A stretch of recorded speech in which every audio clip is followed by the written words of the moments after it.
And at the end of the day, that's not what we're wanting to do. We're not going to push for something that isn't aligning with us. If we're aligned, we're not going to feel drained. Your negative emotions are coming up for a reason. Good morning, good afternoon, good day, whatever time of the day you are tuning in. Pun intended. Hello, my beautiful beings. Welcome to my podcast. Here we're all about taking accountability for our well-being and responsibility for our lives. We're going to be tapping into our subconsciousness and tuning into being the best version of ourselves. Drum roll, please. Today we're going to be talking about something that I have struggled with a lot in my lifetime. And there's no real learnings or lessons really from it, or tips or tricks about this, but I just want to more talk about the subject, and maybe it can help you self-reflect and be a little bit more self-aware for when this is happening to you or for you, or when you're experiencing this. We don't want life to happen to us. We want to do life and enjoy life and have fun. It's all about having a joyous time, right? So the subject of today is when to know that something isn't working for you. So when to notice the signs, or if there's just so many things going against you.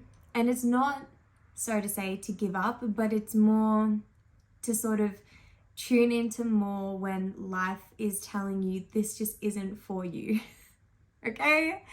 Get the gist. I am guilty of pushing so hard for things sometimes. I feel like I'm that type of person.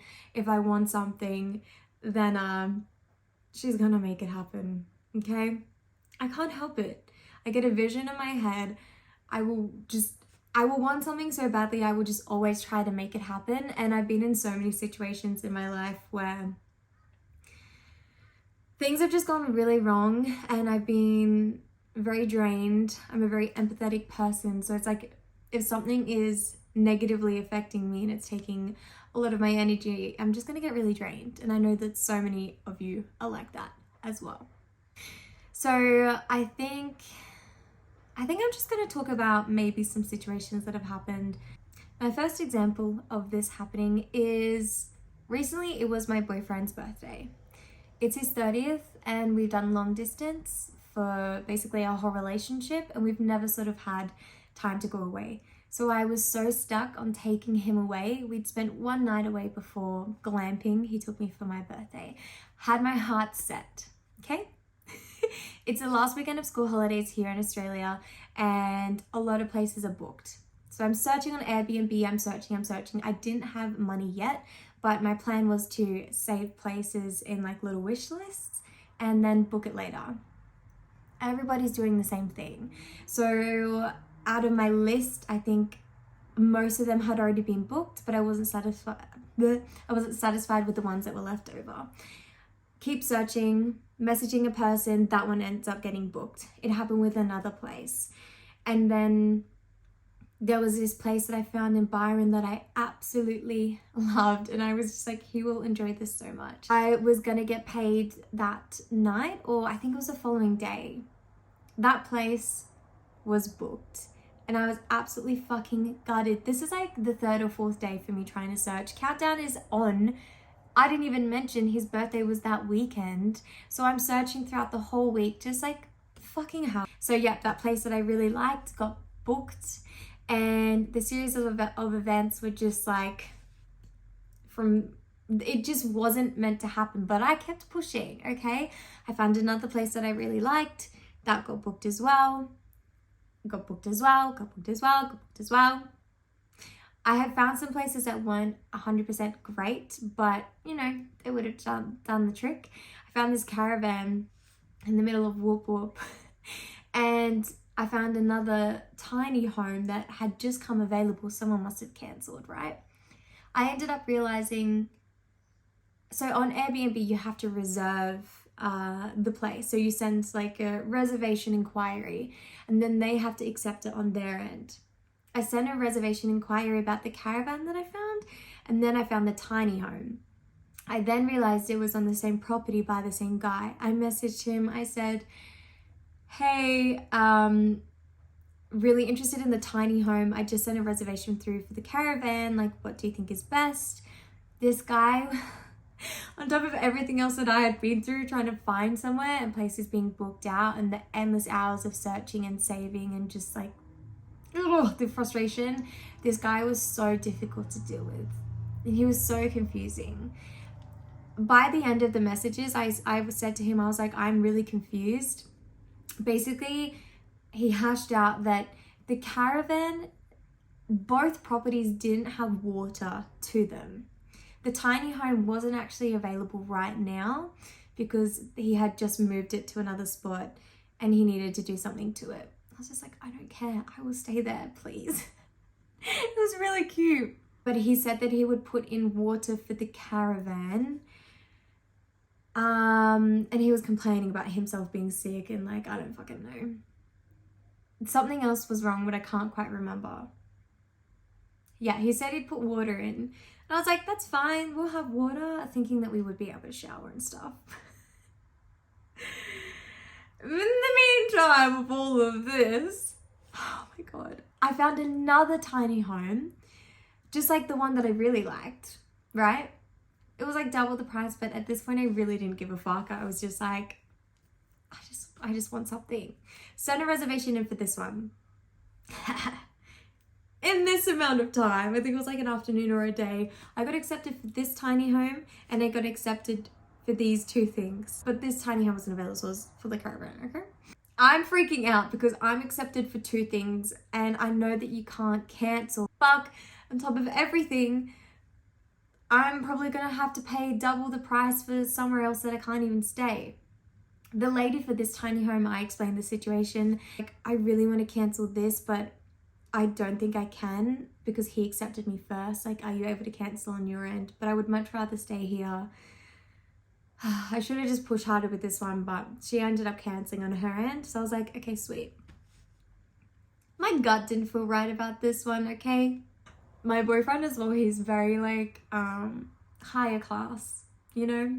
I'm the type of girl, I love to camp. I grew up in Cairns, like I love exploring and I just love that sort of stuff, but he definitely doesn't. So I thought this caravan would be pushing it, but it didn't look that bad in the photos, okay?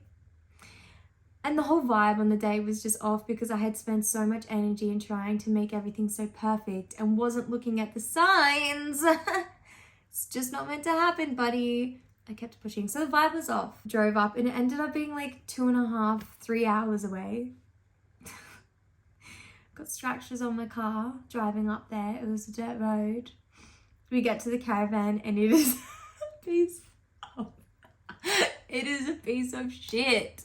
It was a piece of shit. It was tiny. It didn't look anything like the photos. He did, however, put water in to the caravan. There was no water to the portaloo and there was no water running to the shower. What have I done? Why did I push so hard for this? Look, we're here now. Let's just try and enjoy ourselves.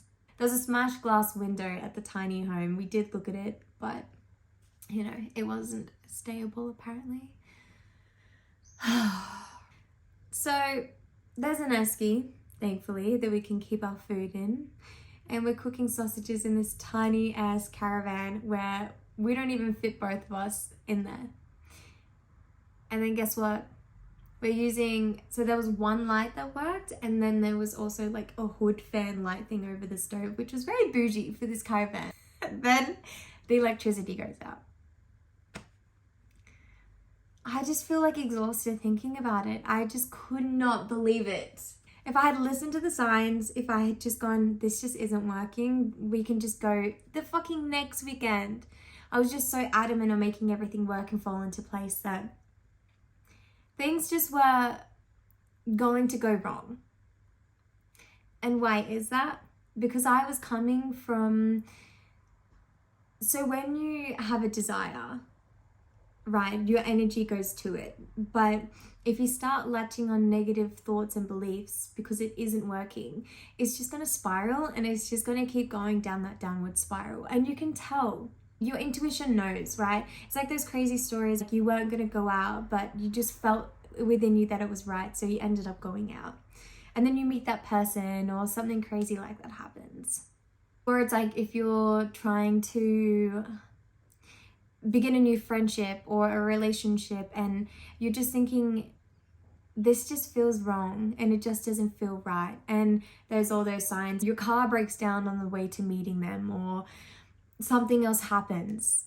These signs are there for a reason, and it's there to guide us. Not to say that everything in this life is a is a freaking sign, but I just think if we can be a little bit more self-aware, ultimately you end up, if you just keep pushing, you can make that experience or a relationship or situation really uncomfortable. Maybe an example of when signs have been pointing the other way for it to not happen, and I have listened and it's turned out for the better. I was meant to work on a project and I didn't really love the story or the character. It was a lead and a feature, but it was just very messy. The script was just a lot, like all over the place, and it wasn't paid, and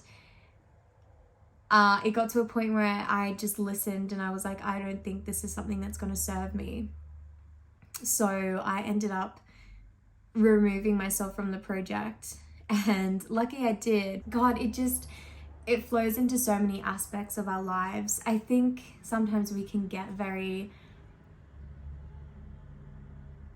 obsessed with, it's like, you know, with a boy, if you really like them and you're coming from a place of like desperate energy and you're really wanting to make it work, but they're just not that into you. And it's hard to learn that. And I think you do have to go through so many of those learnings yourself to sort of get to a point where you can be like, okay, I think I'm definitely better with relationships and friendships. It's definitely at a point now where I can be like, okay, this isn't serving me. I can sort of take a back step, because I think I'm more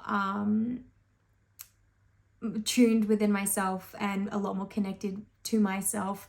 But I still think with situations it's a lot harder to have that clear judgment. So I guess within those two stories, we have one on one end of the spectrum where I was so emotionally drained and so emotionally driven to achieve something, but all the signs were pointing the other way, and it ended up being not such a great situation. It happened, it's fine, I can take that as a lesson, but I definitely have taken away from that just to take a back step and sometimes let things run into their own course. If you set a desire, then sometimes it's just best to let source run that course for you and let it figure it out for you, because life is going to give you whatever you want in its due time. And with the second version, where I actually listened to my intuition and trusted myself, I felt aligned. I listened to my intuition and my instinct, and it worked out for the better. There was something better on the other end, because if I did do that project, I would have been crossed off and committed to that and crossed off for something else that I ended up getting assigned to. So everything always works out for the better. Just trust that life has your best interests at heart. It absolutely does. Take a back step if something is going the other way and it's just not working out. Listen to your intuition, journal, self-regulate. You know, I love that word. Just connecting with yourself, you'll have that better, clearer intuition and judgment on these situations. Sometimes you can be hugely driven by ego or the outcome. And at the end of the day, that's not what we're wanting to do. We're not going to push for something that isn't aligning with us. If we're aligned, we're not going to feel drained, okay? We're not going to feel drained. Your negative emotions are coming up for a reason.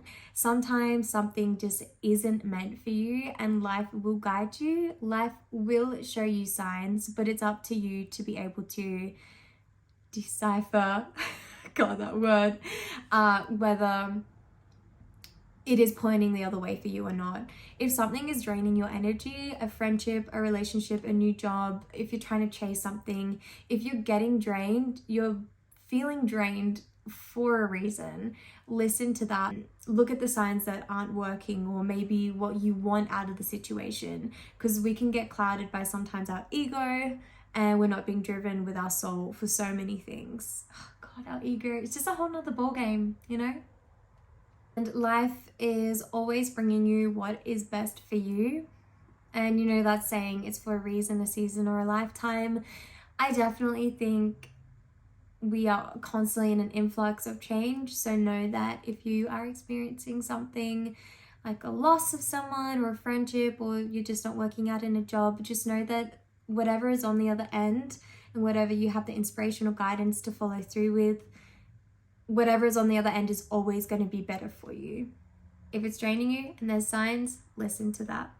So I hope that by listening to my stories and us talking about this subject, maybe you could be a little bit more self-aware and self-reflective when you may be experiencing something like this. And remember, the pathway is already a reality. It's just about choosing the one of least resistance.